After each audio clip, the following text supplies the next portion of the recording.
Abu Abdurrahmon Abdulloh ibn Mas'ud roziyallohu anhudan: bizga sodiq va masduq zot Rasululloh sallallohu alayhi vasallam quyidagi hadisni aytganlar: darhaqiqat har biringiz xilqati, ya'ni yaratilishi onasining qornida 40 kun ichida nutfa, tomchi suv holida jamlanadi.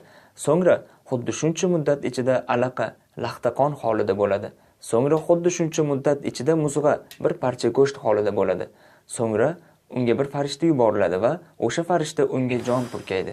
Keyin farishtaga shu inson ahvoli taqdiriga taalluqli bo'lgan 4 narsani: rizqi, ajali, amali hamda baxtsiz yoki baxtli ekanini yozish farmon qilinadi.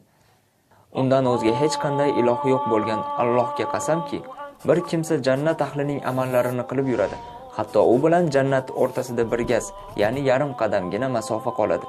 Shunda Alloh taolo uning do'zaxiy ekanligi haqida azalda yozib qo'ygan taqdiri yetib kelib, ya'ni undan g'olib kelib, do'zax ahlining amalini qilib qo'yadi-da, do'zaxga kirib ketadi. Va yana birov do'zax ahlining amallarini qilib yuradi. Hatto u bilan jahannam o'rtasida bir gazgina masofa qoladi.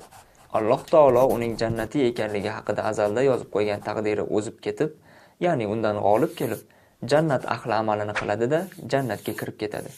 Buxoriy va Muslim rivoyati.